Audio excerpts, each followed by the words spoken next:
Okay, let's get started. Welcome, TikTok family, um, YouTube family. We're just gonna do a book review today. Well, we got 3 book reviews that we're gonna cover today.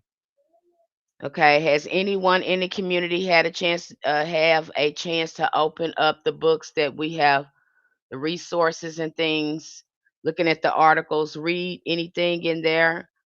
Um, Voodoo Quantum Leap, the Voodoo Gnostic Workbook, Voodoo Sorcery Grimoire. Did anyone get a chance to open up those books? Are you in here? Anyone in our community? Is anyone in our community in here?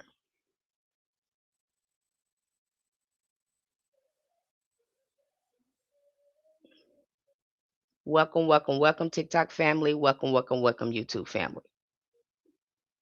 Okay, we're going to be going over these nifty resources. And again, I always come here and um, I share the resources that we have in there and anything else that I think that can help you understand hoodoo and our spiritual concepts and how we study them. Hey, Black Magic Mike. So we'll be going over some of these resources. You have them in our community. Again, I think the most important thing when we dive into hoodoo and looking at how it's put together and looking at our ancestral spiritual practices, it would always lead us to study the other ATRs to understand the spiritual concepts in hoodoo.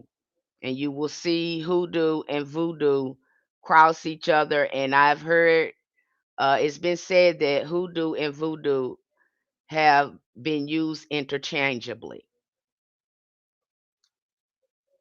I didn't say it. Okay. This is what I found through study. You stay in hoodoo long enough, you may run into voodoo because voodoo is ancestral. And I know they're telling you that it is a religion, but I beg you the difference. Hi, Tina. Once you start working with your ancestors, it becomes very clear that voodoo is not just African and it is not isolated. We always carry our ancestors with us. So religion does not restrict you communicating with those ancestors.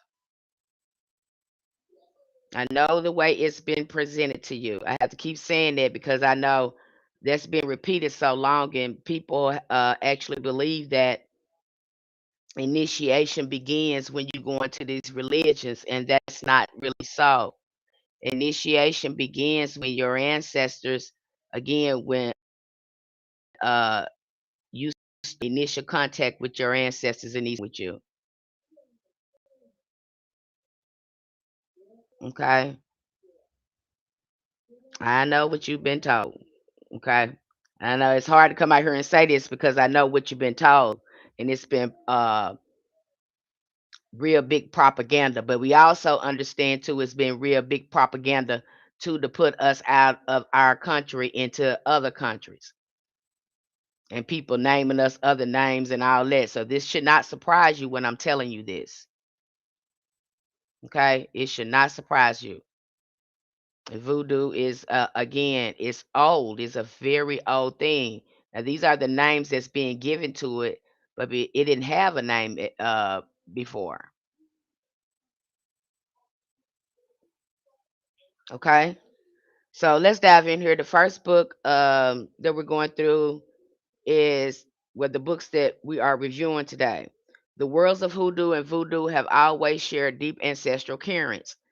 Texas Voodoo Sorcery Grimoire, the Voudon Quantum Leap. Now, this book right here, Bobby Hemmett went into this book trying to explain hoodoo. I think it's a good book. However, I think it lacked a real impact because all the scientific jargon in the book. I think it has a lot to offer. However, I think you get the author. His name is Crossley. think his name is Dr. Crossley. But you read it for yourself. You tell me what you think. But I think for me it just got lost into all the intellectual stuff, and nobody is just really talking about the experience. And that's how, that's my opinion of it. Then we have the Voodoo Gnostic Workbook, okay, which that is talking about voodoo from a Western occult perspective. And I like, it's very interesting how this author goes in here and break this down and start putting things together. So that is a great book to look at, understanding. I think, I'm just to understand voodoo in a Gnostic, I think, context, how Gnostics would look at that. Okay, I think it's interesting. You don't have to take anything away from it, but I think it's interesting to look at and how they putting things together. You sure can learn something from it. Hey, that homeschooler. So it does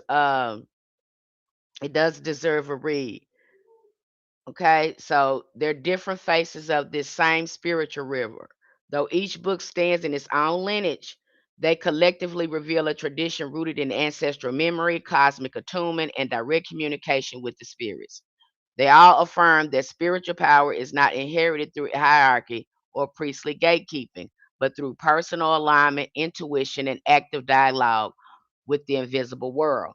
So you're going to hear that many times throughout each spiritual system. Hi, Papa Naga. Hi, that homeschooler. Hi, TikTok family. Hi, YouTube family. Thank you for being here today. And for those of you in our community, this is only going to help you even more. I hope it does anyway. That's why I do these live streams and hoping that it helps you. Okay. So let's move on here.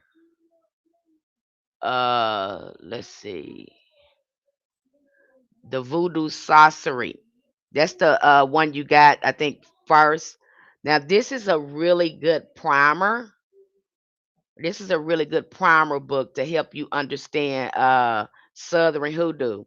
It's interesting that the author, and you'll see authors, explain it that way.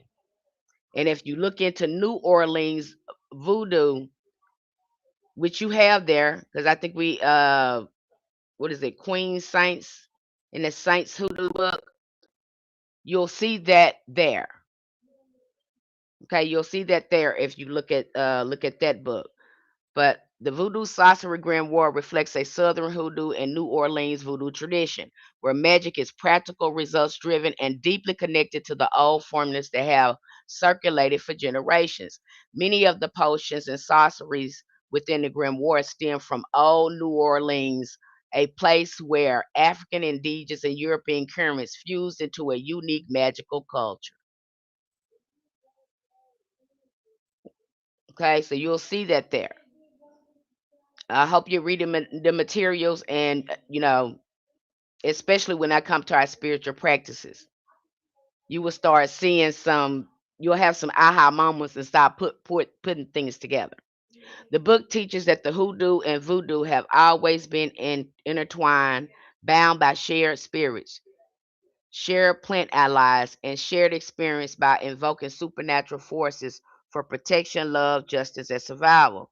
The formulas in the grimoire reflect centuries of lived wisdom, demonstrating roots of hoodoo voodoo practices lie not only in Africa but also in the land itself and among the diverse peoples who contributed to the ancestral ways. Okay, it is important to bring it back home and to remember the land here and the land there in the Americas where you are, where you standing at right now, because that's real powerful work if you're remembering again where you are instead of going off somewhere and you know what your ancestors told you. I'm gonna stop it right there because I don't want to go into another tangent. Have I lost anyone? Have I lost anyone? Okay, okay. Nobody said anything, so okay. Its teaching emphasized that spiritual potency comes from those who are willing to speak with spirits directly and learn through relationship and not rigid doctrine. And so, what you will see when you're looking at voodoo, when you're looking at a lot of these ancestral practices or ATRs, you will start to see that it's all about relationship, even when we set up our altar and setting things out. It's all about consistency. That's what you're going to see. It's all about consistency. You're going to see that go on and on consistency with the spirits. And I was hearing somebody the other day talk about watchers. We kind of talked about that, and the guy was like, "Yeah, those spirits watch you. They're not there to intercede. Just like the kind of the things I was telling you guys. They're not there to intercede. They're there to watch and see what's going on with your development. That's why I said them spirits they watch you. Okay, you can't trick no spirit. You can try to trick people, just like the young lady tried to do to me the other day. But the spirit always tells the truth. Okay, the ancestors always come through, and people don't like that. Especially when they can't manipulate you, and you have discernment. You're gonna see that. You'll see before your eyes that this world, you'll see that this world is really built on manipulation of energy. I'm gonna put it like that. Your relationship with these, because they're watching you. They know who real and who fake. When they see you doing the work, doing self mastery, um, really putting in work and doing healing work, again, the more your magic grows, the better it gets. The better it gets, the better your magic gets. I know a lot of people don't want to hear that, and this has been left out, but I have to tell you that so you can, when you start doing it, you're gonna be like, "Wow, this is what it really is." Yes, that's what it really is. Okay. The Voodoo Quantum Leap moves into a more metaphysical and philosophical expression of the tradition. In this text, voodoo is presented as a living science of consciousness. The author describes the Lord as multidimensional animations of the divine feminine source. I thought that was very interesting when we dive into that book. Because again, they always, even in voodoo, they have to go back to the divine feminine. They've already told you in Ifa and most of those practices, women don't have to go through any type of a ceremony or ritual when it comes to divination because they're superior in that. I just heard someone talking about these were white tea pale face scholars, and they was talking about how the black woman is the universe herself. She's God herself. God is a woman. That was absolutely they know this. Okay. My thing with this, you guys, and interesting. I think I'm gonna have to do research into this. It's just my thoughts. I'm just gonna intersect them there because it was interesting when I saw that in that book. My thoughts here, when I read that, I said, okay, since y'all know that, and maybe I shouldn't be asking that question, and maybe I already know the answer because I probably already know the answer because all this information coming up while I'm about to, y'all. I'm getting nerdy here on you. I'm getting nerdy on you. I'm sorry, but when they mentioned that in that Voodoo Leap book, Quantum Leap book, and he's telling you it's from the divine feminine source, I had the question in my mind. Okay, if you guys know this, you know, if you know this, why is it so hidden? You know, it led me to believe that there was some restructure of our spiritual practices as well when I see this, you know, and them knowing this. So was it originally divine feminine before this other stuff got put in it? So I have to ask that. So that's what I think. Maybe I shouldn't be thinking that, but that's what I thought. A concept echoed in many ancient spiritual traditions before patriarchal systems dominated the world. The book notes that the 401 forms of divine energy is voodoo mirror. Okay, so they're talking about the laws now. They're talking about the 400 and plus one laws. And then you see that in the Orisha too. I found that fascinating when I was looking at those correlations. So when you start looking at many of our ATRs, they may be called different depending upon where the ancestors are when it comes to the indigenous spiritual practices. I have to call it indigenous. I know they're using the word African, but let's just be real here. When we start looking at indigenous people across cultures from far east, wherever, it is all ancestral. It is. It is very ancestral. It says the book notes that 401 forms of divine energies voodoo mirrors the 401 orishas in Ifa, suggesting a shared cosmological structure and a recognition that each spiritual intelligence represents a specific mode of universal power. Though the author calls voodoo monastetic and of purely African origin, it is important to understand that these claims simplify a much older global lineage of feminine centered spiritual traditions that were later colonized by masculine priesthoods. That is that is my opinion. Hey, how you doing? I'm in Sudan. Hello, TikTok family. Hello, YouTube family. Okay. Uh, And so you start seeing some correlations there of putting things together. But you take away what resonates with you. But I certainly saw these things uh, that the author was talking about in the book, and I've seen it repetitive during my study, looking at voodoo, looking at how old it is, and looking at Ifa, and looking at how old it is.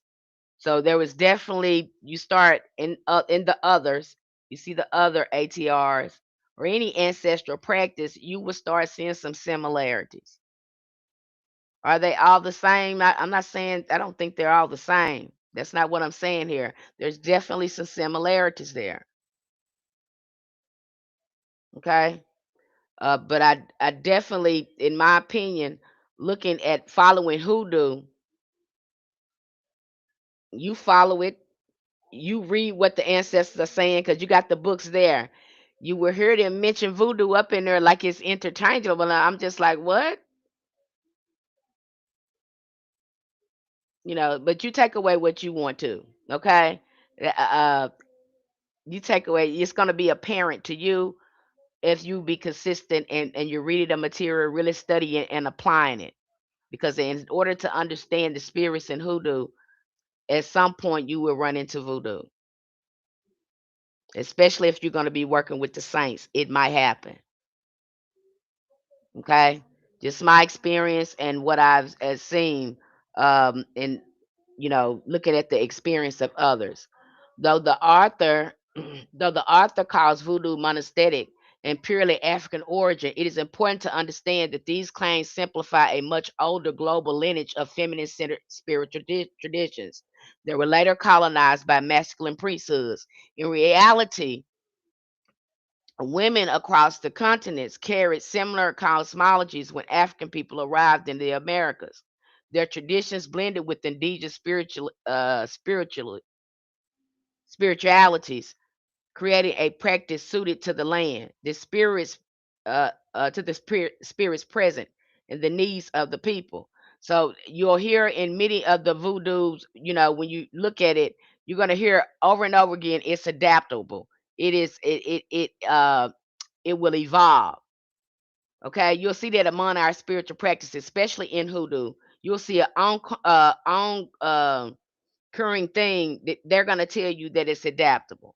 And then you have some people, I don't know if the people in the religions they forget this, that it is adaptable. Okay, you can go in and go in a shamanic way and work with it. I don't know if they're forgetting this. Okay, so you're gonna hear that. That's why they were able to hide it and synchronize it with Christianity and Catholicism. Have I lost anyone?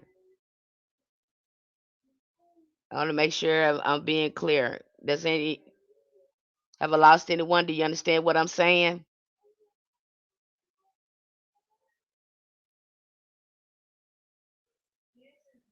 I know it's hard for some people to hear.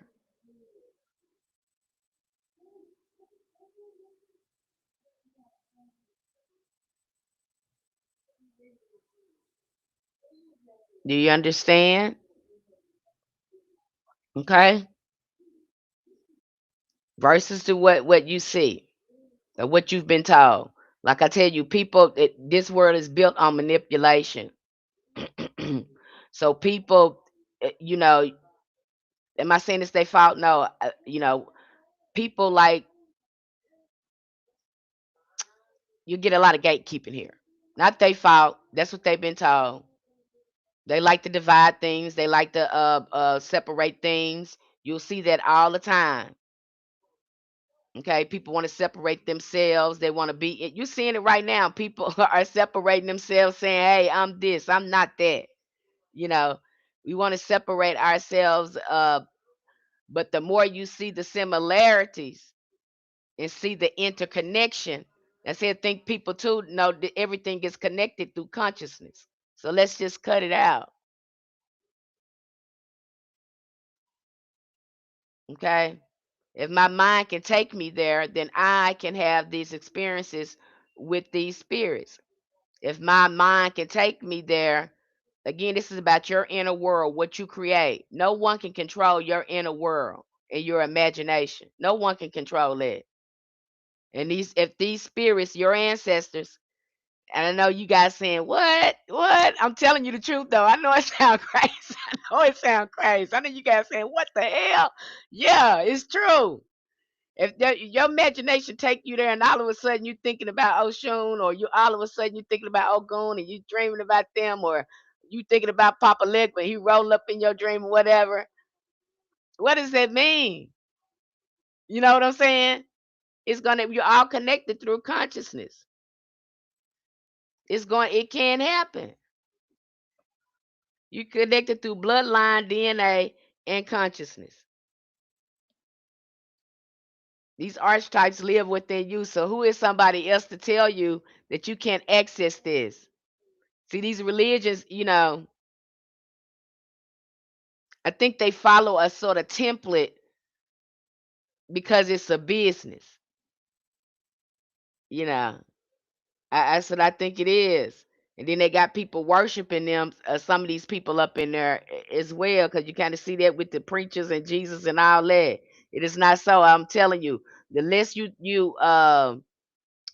stop trying to find a leader and go within and start accessing your power, your ashe, because you got it in you. This is what I'm trying to tell you in a nutshell. In a nutshell, I'm trying to tell you, you are the magic. Stop trying to follow everybody else and go within, because you're not gonna see your magic doing that. I love when people find their own magic and they realize they can do this. They really move on faster when you start focusing on your ability to get your mind regulating your nervous system, not letting people manipulate your energy. You're going to see the results because you're going to wake up the inner God within you. But as long as you doing that, because you're still practicing that type of worship stuff, um thinking your magic is going to come through somebody else. No, no, no, no, no, no, beloved. The magic is in you, but you don't realize it. So you have to slow down. That's why I have to get you to slow down, sitting down, looking within yourself, looking within yourself and seeing it. And you especially going to see it when you do the healing work. You probably can't see it because you need to heal. That's why you can't see it. You can't see yourself. We got it. It always leads back to you. I promise it does. Okay? Got to get you to seeing it. Yes, you have this ability within you. If only you would just sit down and slow down and see what's going on with you. That's what I'm telling you. No one can stop you from doing, We're talking about energy here. We're talking about, our inner worlds here. No one can stop that. That's why our ancestors, they was able to do what they do. Nobody can stop them from practicing their magic. They knew that. One thing they had was the power of their mind and emotions. And I'm very impressed with especially Black Americans, because our psychological analysts, the way we analyze people, we are so advanced.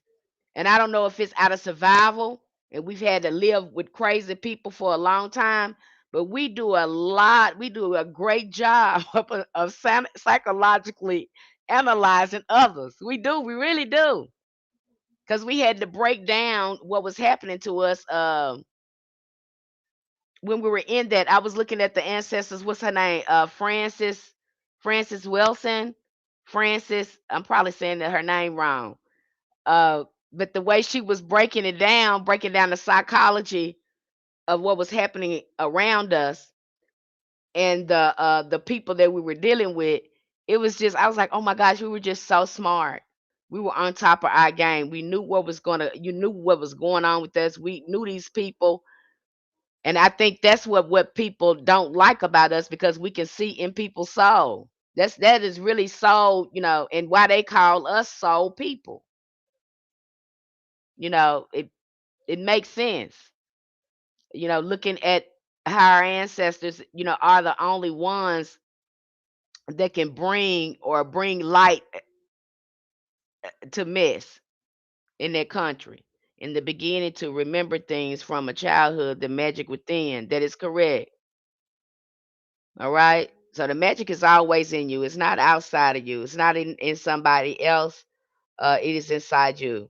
And I have to get you to understand that. Okay. And if you don't want it, yeah, Professor Crescent, what is it, Wilson? Why I want to call her last name Wilson. I was just looking at her the other day. I have her book, The ISIS Paper. I have that thing when she report her thesis on the ISIS paper. But again, it within you. It's not in nobody else. You can get, if you want things to change, you have to live in that reality and create that reality. And that's basically what it kind of tells you in Voodoo Quantum Leap, because they're talking about these different realities where you can quantum leap. How are you doing this? You're doing this within your own consciousness.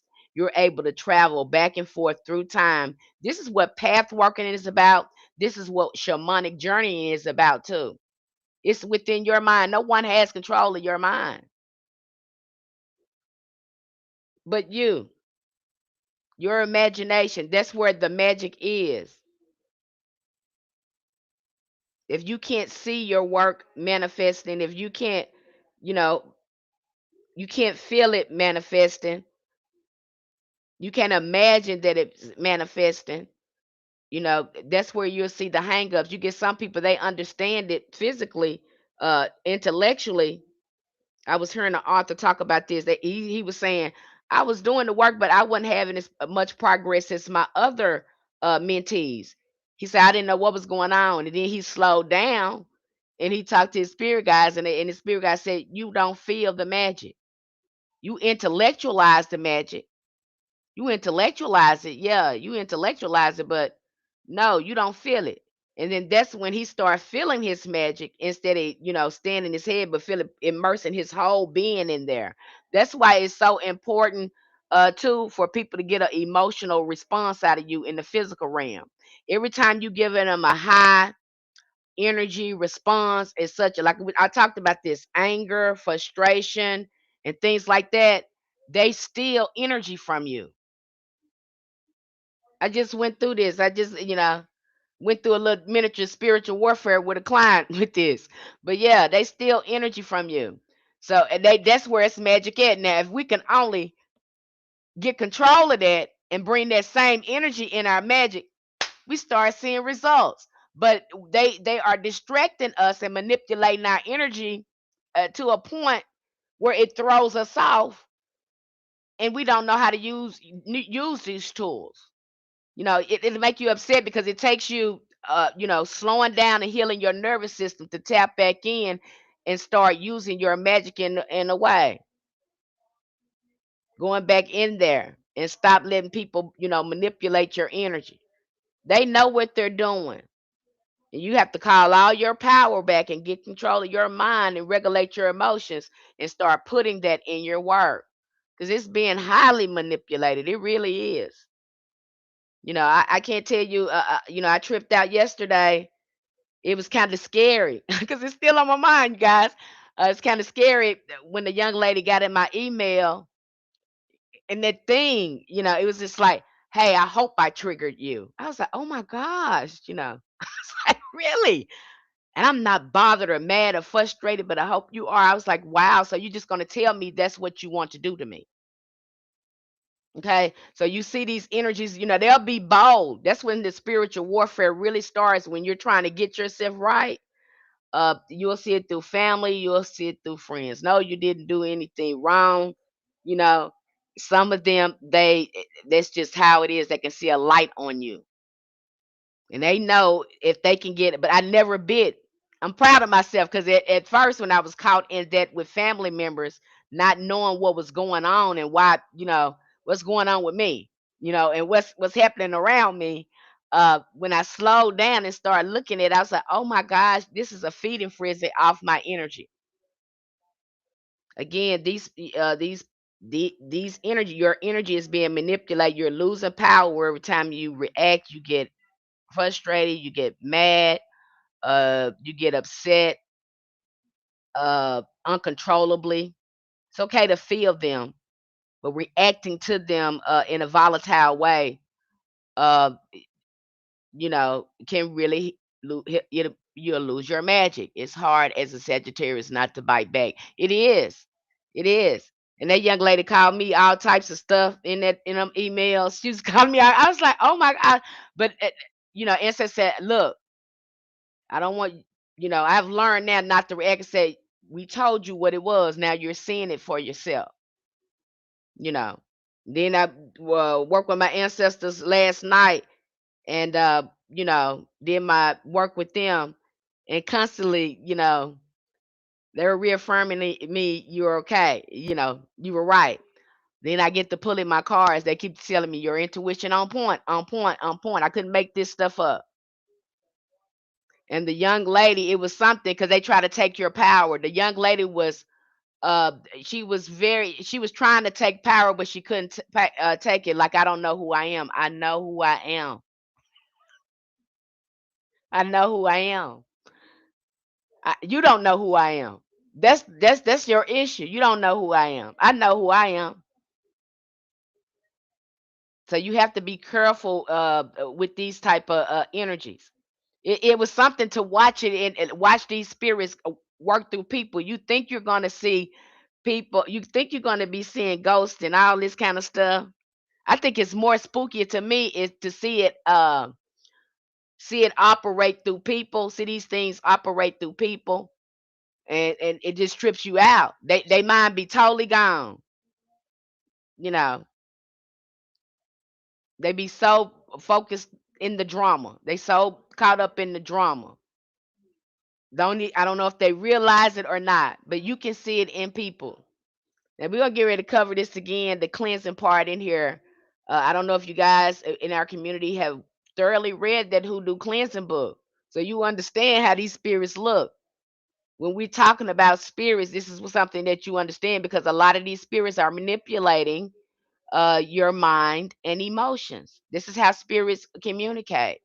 And to keep yourself cleansed, that's why you have to do the shadow work to make sure you're not being manipulated. But are these your thoughts? Is this what you're thinking? Is these your feelings? That's when your discernment really starts. When you start evaluating and analyzing your mind and your emotions, that's when the discernment starts. Is this me? Is this someone else's stuff? Is this my stuff? Is this the ancestor speaking to me? Oh, this is how I feel when the ancestors speak to me. I feel calm. I feel relaxed. I feel safe. Oh, this the ancestors, and I'm having this thought. Oh, this the ancestors. See, you start knowing how these spirits communicate with you and how you feel in your body. That's why we're doing this. You become the medium, but you have to sit down, get somewhere and sit down. And absolutely, you cannot give a damn about what the outside world is doing or saying about, saying about you. You can't care about the outside world, what they got going on, because many of them are misinformed. This is a different reality. It's all based on manipulation.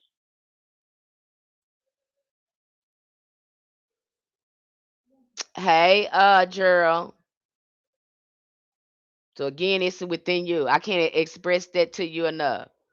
And I know in our community, when there is a practitioner there that's doubting themselves, if we have a discussion, I'm gonna quickly tell them, please do not do that, because that happened to you. I can't let you start, going back into this reality. This is your magic. If that's what happened to you in your inner world, then that is real. Okay? Even though the physical realm is saying no, that's not possible, you can't listen to that. You got to block out that noise. That's why you see most practitioners that's spiritual, uh, and that really have strong magic. They don't have a lot of friends. Most of them live solid. They're solid. What you call it? They're solitary. Not many of them, because they've had experiences with being in groups, and again, someone tries to manipulate their energy. Thank you. Someone is trying to manipulate their energy. You're gonna have it when you start going. That's why I say, baby, please have the ancestors with you anytime you're going somewhere in the group to be working like that. Please have your ancestors with you and stay covered. You've heard these stories about people going into these different groups, spiritual groups, or organizations or whatever, and they have these experiences where their gifts were trying to, where you want to call it destiny swapping or whatever you want to call it. They've had some experience like that, gatekeeping, trying to keep them back and all that, having them doubting themselves and stuff. And that's one thing you don't need to have. No one putting doubt in your mind about your practice. That's the last thing you need, is someone putting doubt in your head about your practice,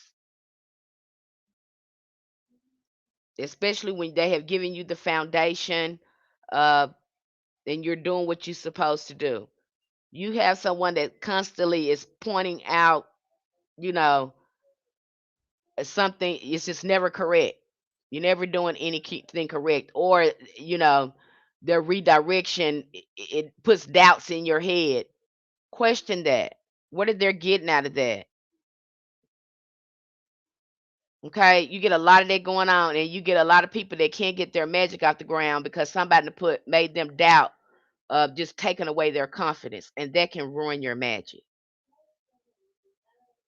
That's the main thing and that's what most people be lacking, is the confidence, because these preachers, and I think, I blame it on this kind of leadership stuff too, because we think this stuff is only through certain people that can do this. You are the priest, you are the priestess, you are the preacher, you are that, you are the bishop, you are that, you are the god, you are that.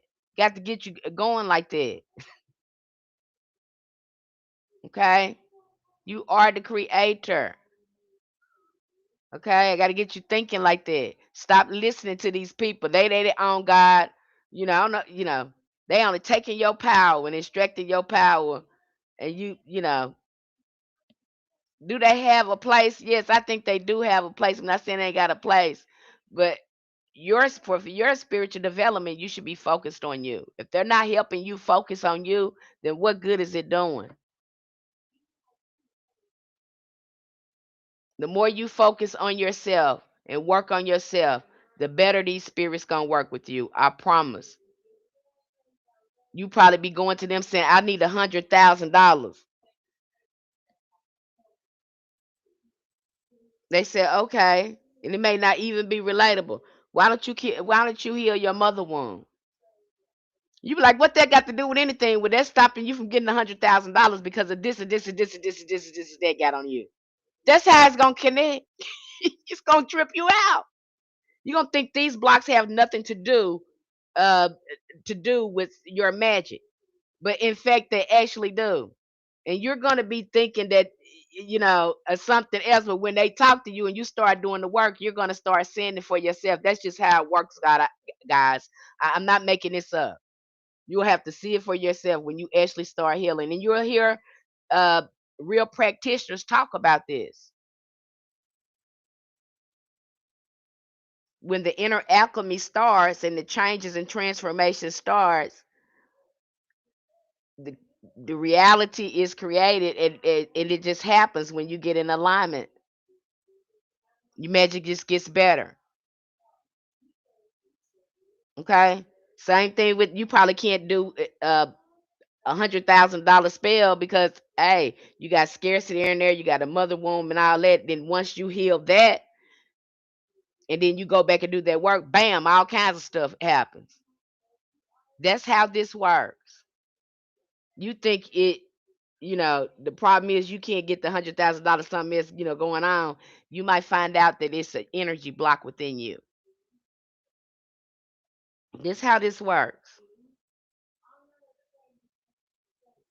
So I think too, people are approaching this, you know, they're approaching it in a way like it's I can't use the word magic no more. Like there's no steps to this, but it is. Okay? These spirits are more interested in your development, and more you develop and you heal and you self mastery, the more access you'll have to your magic. I'm gonna put it that way. I said the mother wound. Maybe you have abandonment issues. Maybe your mother was abusive to you in some type of way. So I'm talking about the mother wound or the father wound. Maybe your inner child is wounded. So it can be a variety of things, and they're more interested in that, helping you raise your consciousness, shift your consciousness. Okay, so they're more interested in that, and the more you are interested in yourself, in your development, it'll trip you out. You'll be able to do more things. That's how it works. And you have to do hard stuff sometimes. Like the other day, I was proud of myself though. I'm gonna give myself an example. The other day, when the young lady was talking all that trash about me and calling me all out my name, I'm a Sagittarius now, but I'm a heel Sagittarius. Now, any other time, I mind because I'm gonna talk about Sagittarius got a tongue that is a scalpel. It will put a scar on you that you'll carry for the rest of your life if you ain't careful. You know, and it be used to be back in the day. I would have gave her the business with it, gave her a good tongue lashing, and put her on down real good. I didn't do that. Okay, when I didn't have no control of my energy, yeah, our mouths is lethal, and people don't understand. Then when we do them like that, they call us evil because we would say some stuff. We would say some out of pocket stuff, and you'd be like, "Oh my God, I can't believe you said that." You'll go get somewhere and sit down. After we get through saying it, you would go get somewhere and sit down and won't say nothing no more. The stuff that come out of our mouth, you don't want to do it. I promise you don't. You do not. And the stuff that come out, it don't be no lie either. It be truth. That's why you don't want to mess with us, because it be the truth. You don't want to do that with us. You know what I'm saying? Like I told that young lady, I said, girl, get somewhere and sit down. Okay, baby? You got to figure out why you doing what you're doing, why you did what you did. You ain't answered none of them questions yet. Okay? You got some type of superiority complex. I don't know what you got going on with you, but something is going on with you. Figure out why you got that going on. Okay? Now, if you was dealing with somebody, because you got a lot of immature spirituals up here, they talk about it all the time. You get wrong with them one time, they're gonna put you in the pot. They don't give. I was like, oh my God, you won't give the baby a chance. You know these people out here sick. They don't know what's going on with them. Just tell them to go on and keep your peace. You know what I'm saying? Give them a chance, because you know these folks don't know. They crazy. Some of them just don't know. Okay, but some of these practitioners out here that don't give a damn. You better. It's many on here. Okay, they will let you know you crossed them the first time. They're not gonna play with you. They ain't gonna play with them. You play with them one time, they gonna do something with you. And I'm not like that. I try to give you a break. Now I can't speak to what I have done this, and I can't speak to what my spirit guys how they feel they're gonna handle it. Not I might talk to them about it. I'm definitely gonna talk to them about it, but I have no control on how they address that, because again they're responsible for protecting me at all costs. They protected me when I was having that whole interaction. But again, uh, and I looked at myself, I said, oh my God, and it grew so much. Any other time I'd been trying to prove to this person and go back and forth with them and all this type of stuff, and I went on put them down for the count. I said, oh my gosh, really grown. You know, I've really grown. I'm not interested anymore. It is more, my peace is more valuable. I said what I said. I meant what I said. I'm moving on. That's where my power is. I'm not finna lose any kind of power, because I know my tongue is fire. Okay? Now I use my tongue to create what I want. Now I use my tongue to heal. I use my tongue to inspire now. Okay? But it used to be a time where my tongue used to be raggedy. My tongue used to be raggedy. It would say some raggedy stuff, and it'd be true. Okay, that's why you say you got to be careful with people. And I tell other people to be careful. And I didn't want no smoke with that girl. I really didn't. I just went on ahead and blocked her, but I had to talk about my experience with her. I didn't even mention her name or none of that. You act like I put your profile up there. I mentioned your name and your telephone number and all that. You really call yourself out when you start coming on the post comment and all that stuff. Now you making yourself look extra regular. You're proving my point. And this is how some of these spirits are. Okay, so when you think that you're going to be looking at ghosts and all this kind of stuff and monitoring spirits, you'll see more monitoring spirits. The people that have these crazy profiles, they got these anonymous looking profiles. They don't got no post up there. They don't make any videos. These are most of monitoring spirits. Y'all think it's flies and stuff like that. Now they right here on this thing monitoring. And they do the craziest stuff. Listen to some of these practitioner stories with some of these spirits up here. Listen to some of their story. It be the peculiar. You be like, why the hell they do that? And the practitioner had to block them and get rid of them because they was, doing crazy stuff. So I don't do that. These and they, do they know something wrong with them? I don't know. You can be crazy and don't know it. Now, as you know, it's people that's crazy and don't know it. Okay. That's why I give mercy and grace and compassion, because you could be crazy. I was crazy and don't know and didn't know it. Okay, so yeah, it's possible that don't know it, but then you have some that know that they love it. They love drama. They love causing drama. They love giving people. They just love it. They feed off that. You'll know 'em when you see them, because listen to their speech, because they're always going to have the same type of wording. Listen to the speech. That's a, I used to hate the experience I had with some of these spirits, because I sure knew how to deal with them though, because I did, honey, I did. Um, Now, you know, I really watch their words. I watch how I feel. When you start healing too, you'll really start looking at your nervous system, how they make you feel. If you start feeling a lot of anxiety and anxiousness and stuff around them, and they're, you know, you'll know it when you see it. That's the only thing I can say. Especially, I've had experience with them. So, and I've been in my body, and I know my body. And your body is a bio-spiritual unit. It is detecting things before you do. So again, if you just slow down and ask yourself, okay, why am I feeling anxious like this? Why is this person making me feel anxious like this? Why am I having these thoughts around this person? Okay, you're getting messages all the time. Trust it. And that person may be putting up a good front. It's tricky. It's tricky because that's what tricks us out of us not trusting our intuition, because these people, they be manipulating so strong. They'll have on the aesthetics, they'll have everything on, they be looking like that, and your intuition be telling you everything, be telling you this is wrong, this is wrong, this is wrong. And then we'll be fooled by these aesthetics and then go for it. And then we mad at ourselves because we saying, oh, I should have trust myself. Something told me not to do that. Okay. Why did you, and you got to understand too, why did I believe that? Because the aesthetics, because it looked like that. Guys, that's why I said you can't trust these people. Okay, everyone is here to take energy. Everyone, this is all about energy. Someone is going to benefit off your energy some kind of way. Exchanges of energy is happening all the time. Okay, and then when you know these people that say I match energy, and they get crazy. Me, I get crazy back. You better not. Don't do that. Don't give them nothing, because you feeding them things. You feeding that thing. That's what that thing want.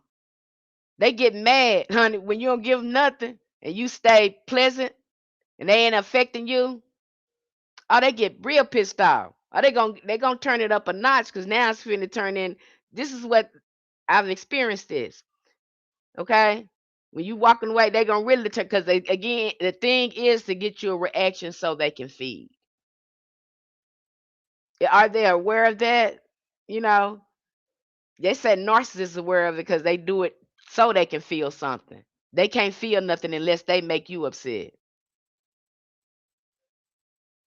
That's what they say.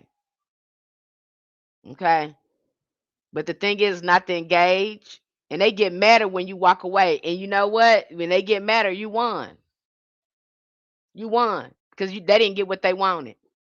I laugh at them when they do that and they get so mad because you won't react to them. I just laugh. I laughed at the young lady. I was like, oh my gosh, you're actually upset because I won't go back and forth with you.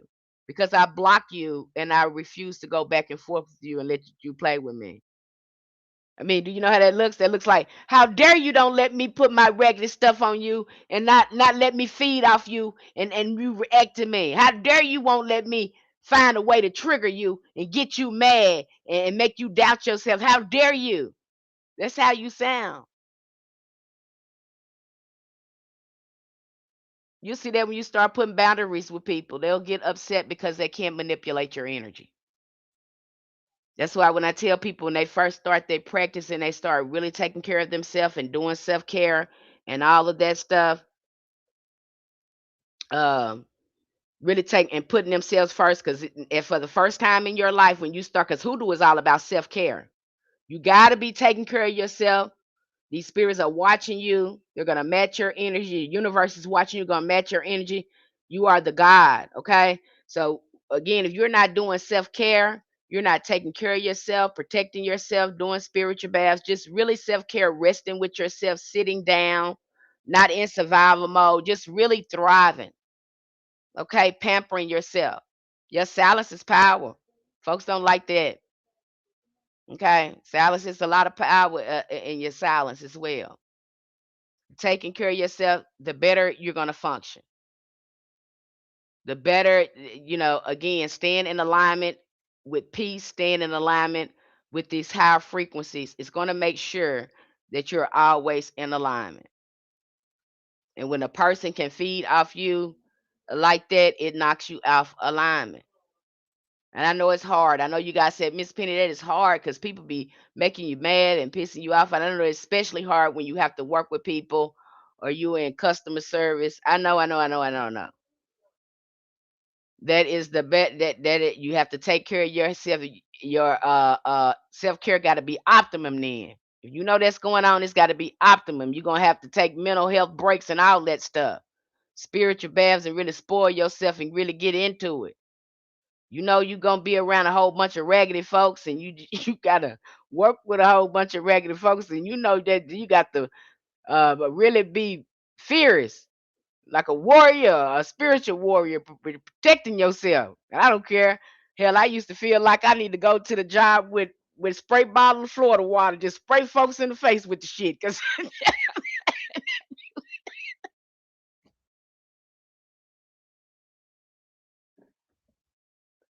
Folks make you feel like that. They just want you just want to take it, just air the whole damn place out because it's just some stuff going on up there. I know how you feel, baby. I know how you feel, but you make sure you keep yourself protected. Whether it's be some stones, some Florida water, you can disguise it and put it in the sanitizer spray bottle or whatever. But keep yourself protected, okay? But I know they make you. I know it's hard, but you're gonna have to be fierce with that, and say you some verses and stuff before you go out. And I know it's hard. I can't tell. I have to get up in the morning and do the same thing too.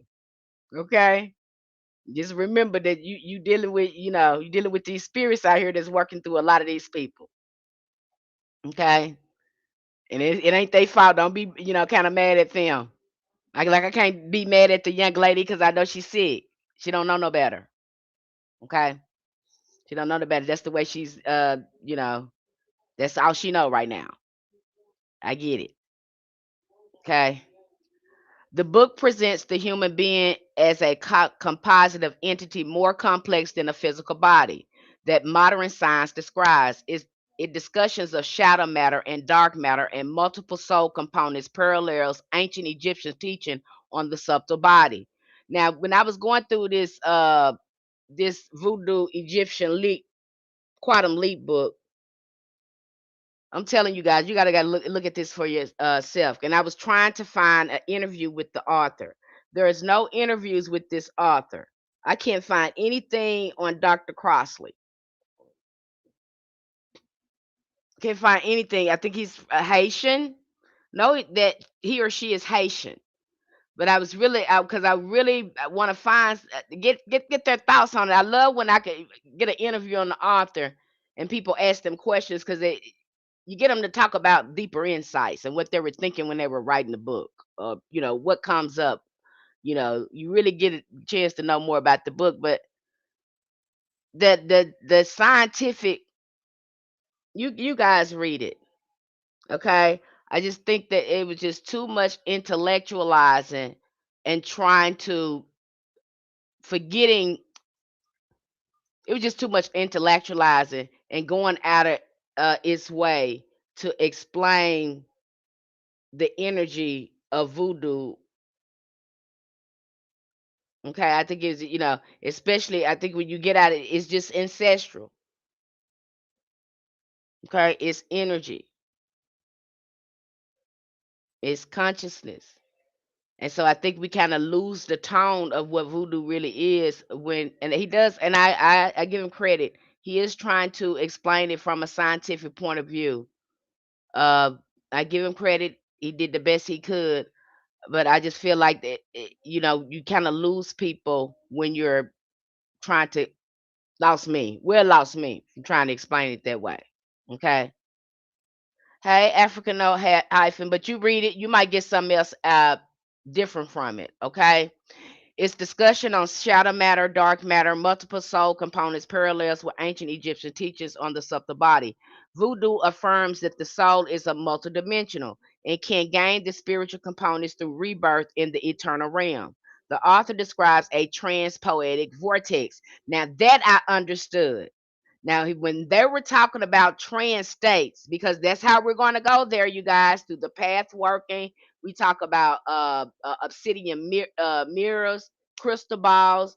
Again, being able to go into that consciousness, into the trance state, whether it is path working, whether it is shamanic journeying. I'm thinking too that they mentioned somewhere that they're going to talk about psychoactive plants as well to get to these trance states or realms. That's going to be mentioned in one of them books. It's also going to be mentioned too in there too. Again, he's talking about how the the Hugons or the Mambos, they go in there and they have to talk you through a specific words or poem for you to access different realms and realities. So when I tell you journeying and path working is the thing, I mean that. You're gonna have to get somewhere and sit down. You're seeing that for yourself. So even if you were to get into the tradition or whatever, you still gotta go within.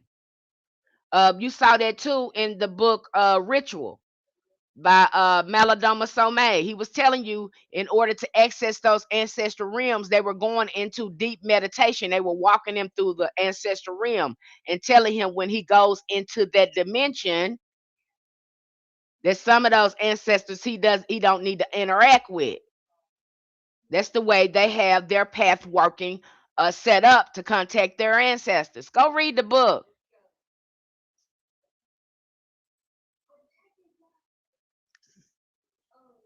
Remember, you heard people saying your ancestors and your ancestor, you are the altar. Everything's in. That's what they mean. And now I saying, how could that be? It is. If you sit somewhere and sit down, it's gonna trip you out when you see it. You do it now. We have a lot of ancestral memory now. You do things now, don't know why you're doing. You're a certain way now, don't know what you're doing. A lot of it is ancestral memory.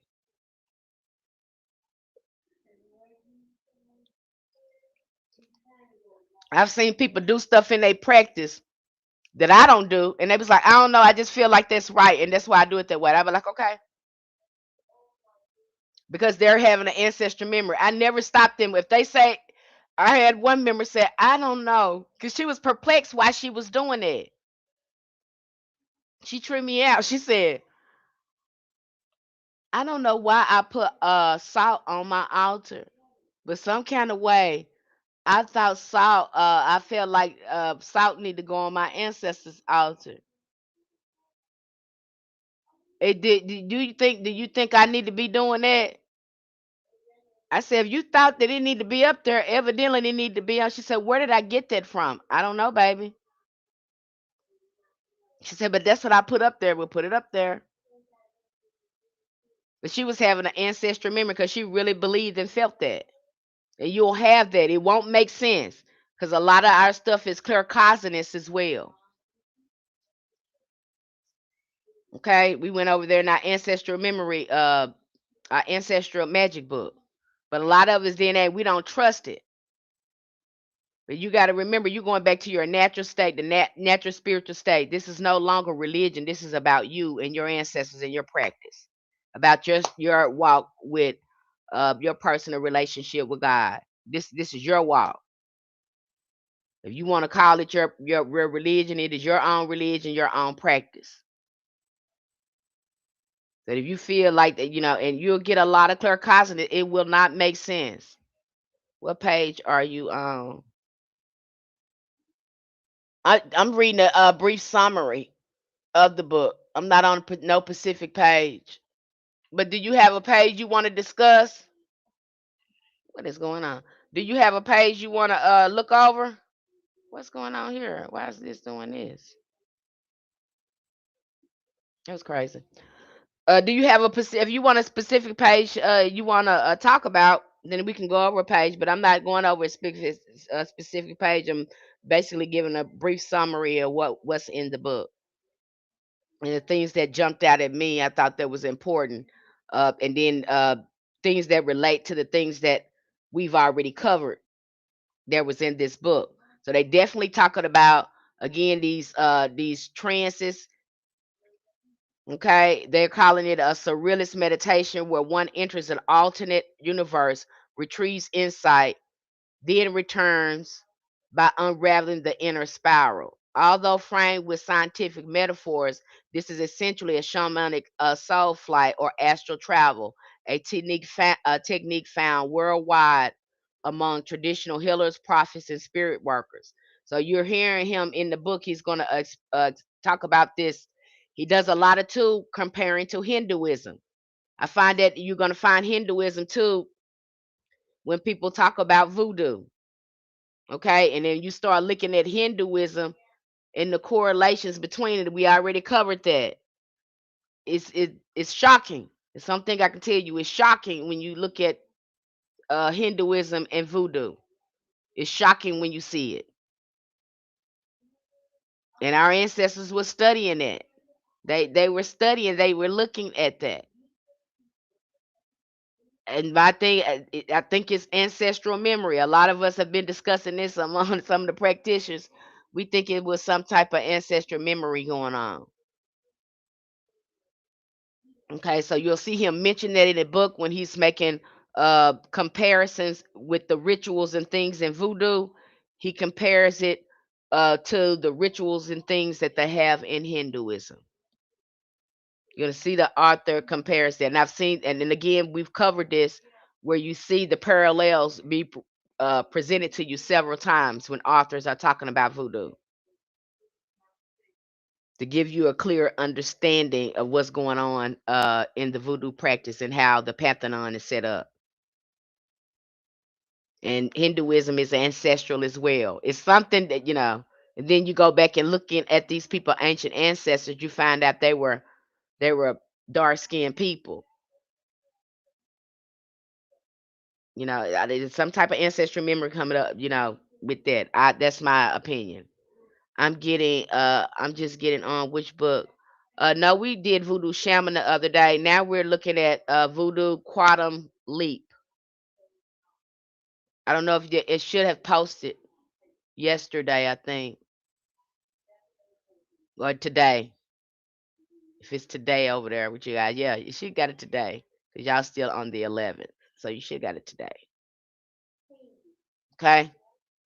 So again, there go back in the shamanic. Now you go, and I'm surprised that most of them, the ATRs, don't talk about this part because they're doing journey work. They're going into meditation, trance work, deep contemplation. You will see it again too. Possession is a form of trance state too. So that's basically what they're doing. Uh, a kind of a bit of that, but yet the spirit is taking control of the body and is becoming manifested on the physical realm. So it's more of a evocation. However, I know at some point they're doing some type of contemplation, meditation, or something like that to enhance their psychic abilities. It's just no way past that. You have to sit still and get in your body and start going into those inner worlds consciously. So at some point they're doing that, because you're going to see that mentioned through many religions or spiritual practices. At some point, you got to get somewhere and sit down and improve your conscious contact with God and tap into that higher frequency. Because God is a consciousness, and there's all several levels of consciousness. And in order to do that, you're going to have to sit down, work on regulating your emotions, and focus on reaching those higher consciousness. It all works together. Does this make sense to you?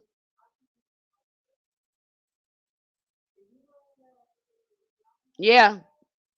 The title of the book is in the live stream. Yep, you're right. Okay. So they let you know that's why we're covering shamanism. That's why we're covering these things because these are going to be your vehicles into the spiritual realm. It's not outside of you, it's not in nobody else. It's going to be in your imagination, the movie that your third eye. So if you don't understand your third eye, you have a weak third eye. You can't sit still. Your imagination is you know, your third eye is weak or whatever. You're probably gonna have to doing some work, some head washings and things like that. But this is the time you're gonna really need your third eye. This is where it's gonna come in. It's gonna be very important that it is cleared up and that your inner vision, being able to see these inner worlds through your inner vision, because that's the real world, not what you're seeing out here. Your inner world is the real world. It's creating the world outside of you. Okay. And I know it's hard, I think this is the hardest to grasp because this slow reality seems so real. And it's not. Okay. Hey, time stamping army. It's not. It's not real. And I know that's hard to believe. And then too, it's a lot of spookism and a lot of sensationalism that goes around when it comes to magic or when it comes to the spiritual realm. There's a lot of sensationalization, sensationalism that goes on around that. with the Hollywood and all that sort of stuff, you know, that's what go, that was, and people expect it to be that way, and it's very subtle but profound. You're gonna have an experience, but you got to sit still, okay, and be able to go inside your mind. If there's something going on with your third eye, you're not able to look in. If you can't regulate your emotions, you are anxious and all that. Those are the things you probably need to start focusing on first before you try to access these, going to do journey work. Get your energy in alignment first. Okay. The surrealists, the mystics, the Buddhists, the contemplatives, and the voodoo initiates are all engaging in the same universal mechanisms. The mind leaving ordinary perception to retrieve knowledge from the hidden realms. That's what you're gonna have to do. I heard, and I don't really, I was watching Unc 607. He said something, he always said something profound. And he was like, y'all don't have to y'all don't have to look at me, or y'all don't have to believe that I am who I am. He said, I know who I am. I just say what I want to, information I want, and then if I say I want to learn about this, and then I just start getting downloads about it. Y'all don't understand how this works. You ask the spirit that you want to know something, you will start getting that information. And I know that was going over a lot of people's head. That's going over a lot of people's head. That's gonna have a lot of people head. But he was really driving something there, and I think people missed it in the way he was saying it. Okay. But you'll be surprised, once you start accessing these realms, you get profound, what you guys call are downloads. You'll just start knowing stuff.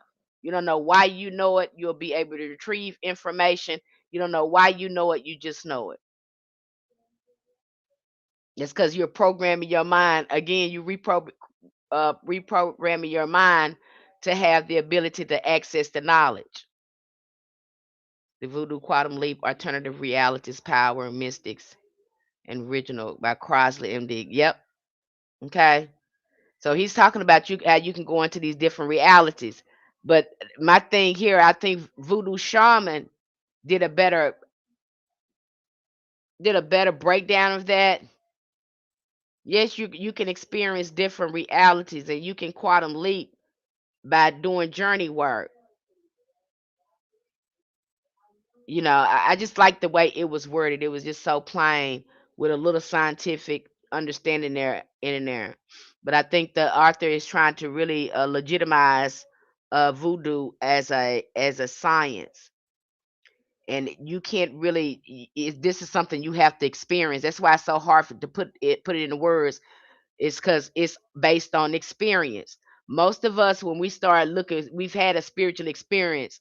And so what happens to us, we start trying to find out what is going on with us, because we know this is real. We know this is real because we have the experience.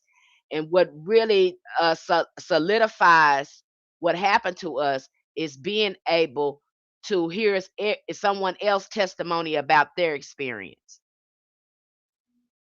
And the experience is real. It's hard to put into words. That's why you have to experience them. And I think too, that's why a lot of it get uh chopped up to fantasy, because a lot of people that were having these experiences were experiencing them through on the astral realm. Just like the prophets, when they're talking about this wheel within the wheel and all this and all that, you can't tell me that these prophets weren't doing some type of shamanic journey work. And then you have Joseph telling these people about their dreams. It is, again, it's going to an alternate state of consciousness, going into the spiritual realm, into unordinary realities, as they call it. You can make up some in your mind, and it'll be true. I'm gonna give you an example. It just popped in my head. I remember I was working at Savers. It was a thrift store, and we hadn't got our checks in yet, and we usually have our checks in before lunchtime. Okay, we usually have our checks in before lunchtime.